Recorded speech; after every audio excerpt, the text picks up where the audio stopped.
Welcome ICS2O.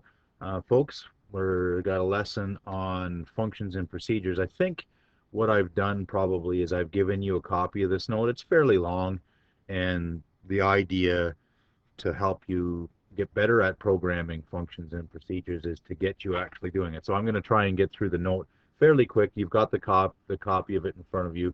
So I am going to be going back and forth between this and Turing though. So have Turing open and we'll see how functions and procedures fit into that. First of all, as our programs get bigger, it's useful to be able to break them into smaller parts called subprograms.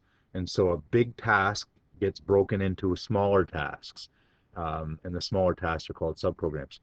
So subprograms allow us to reuse code. So say we have a little subprogram that does a certain function. We don't know, doesn't matter what. Let's say it's printing off a menu that the user will select an item. Well, say we want to use the same menu or the same screen, title screen even, in a different program. Well, that that can be reused. I can easily copy and paste a function. It might make a program easier to understand instead of, you know, hundreds and hundreds of lines of code. A subprogram is it's almost like its own little piece, and it makes it easier to understand.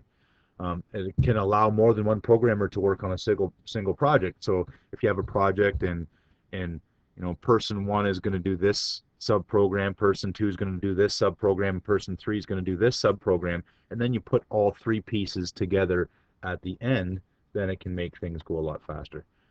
It can allow smaller chunks of code to be tested. So the idea is we can test and see if one function works at a time before it gets integrated with the rest of the thing.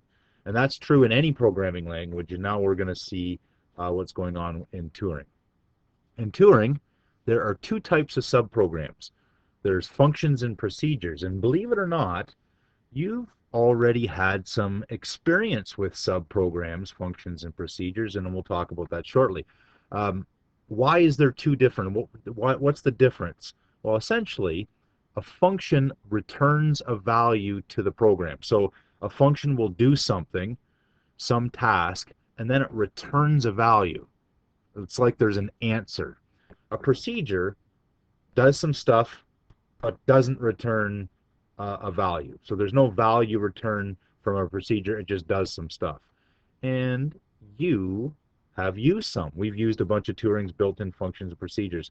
Um, for instance, randint is a function because what this will do is this will, you know, pick a number between 1 and 10 and then return it to the program. Either, we could print it out or we could assign it to a variable or whatever. CLS is a procedure though because it just clears the screen. There wasn't a value that was returned. It's just clearing the screen. And there's lots of these. We just learned about one called index. Index was a function where it had its input as sentence and another input which was the pattern that it's looking for, and the return value, remember, was the position where it found question mark in sentence, right? That was the return value, was where it found it. And we've seen lots. Draw oval was, well, it was a procedure that just drew an oval. It didn't return a value or anything like that. It just did that. Um, in our textbook, there's a whole bunch of functions and procedures, so that were built in. Um, Before we go on to how to write our own functions procedures, a couple of other little things. So in the brackets here, there are a couple of values. Sometimes they're strings, sometimes they're integers, and a whole bunch. Those are called parameters. Parameters are values that are required for the subprogram to work. So for instance, in draw oval, it was expecting 5 values, and if you left one of them out, it would give you an error message. It would say something like, was expecting this many parameters and there weren't enough parameters. Similarly, if you tried to put a string in here, you tried to put a question mark or something like that in there, it would give you an error message because the parameters were different. And the parameters are these things inside the brackets. Notice CLS didn't have a parameter. So functions and procedures don't have to have parameters.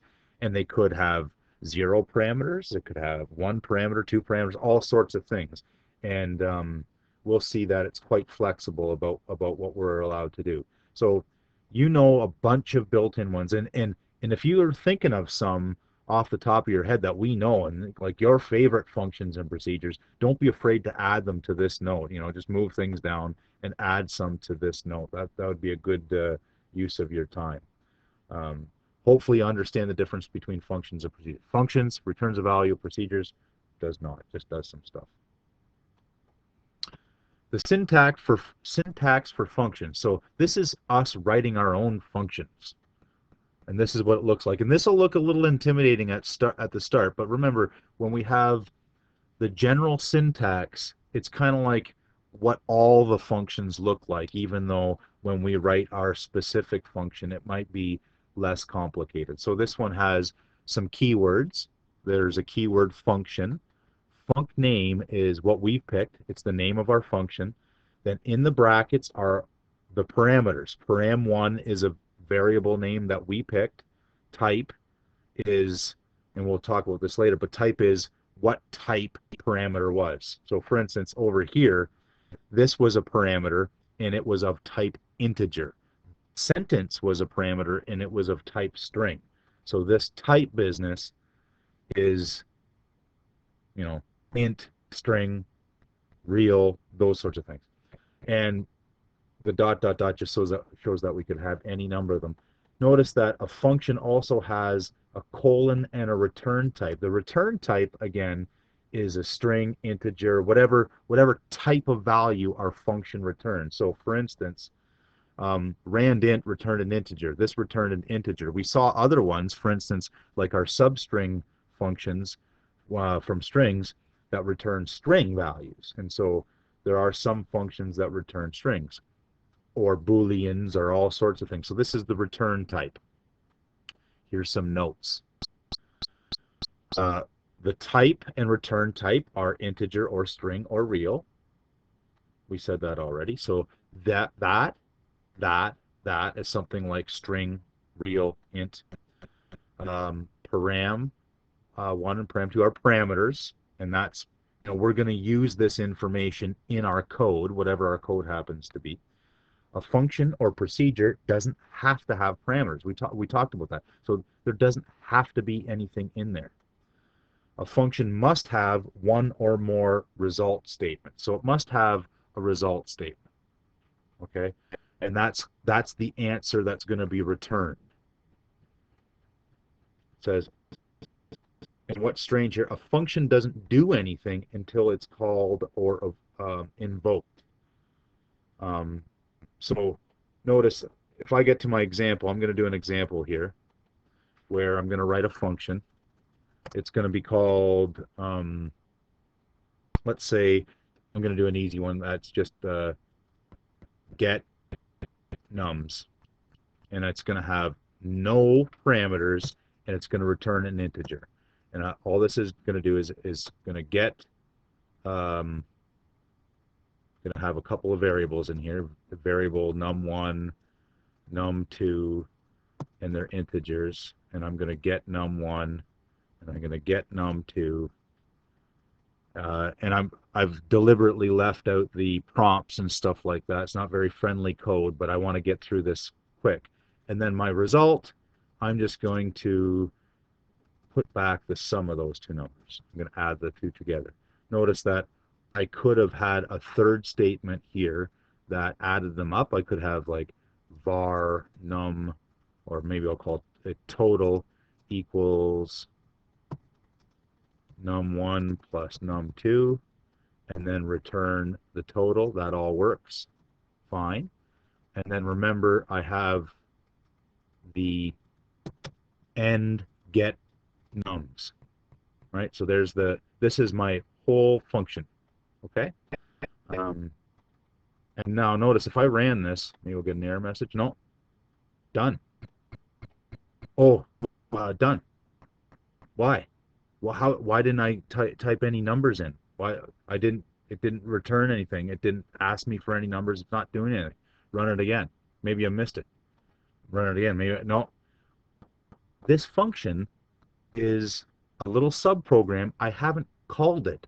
I haven't asked the program to run that function. So over here, down here somewhere, I make a main program, and then I actually call my get nums. And I'm actually going to write out the answer to the screen. So get nums. Notice no parameters in get nums.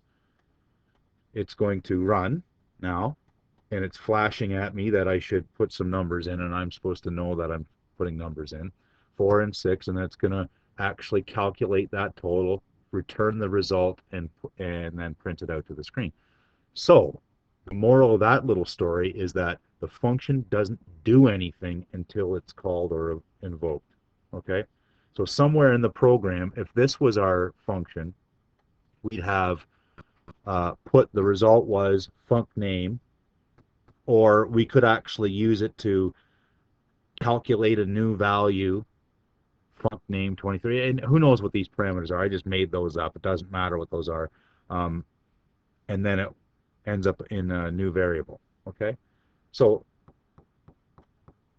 you're welcome to include that example if you like that example. I wanted to come up with a slightly more complicated example, not too complicated, but you're welcome to include this one. I'm going to do that in part 2 of this video.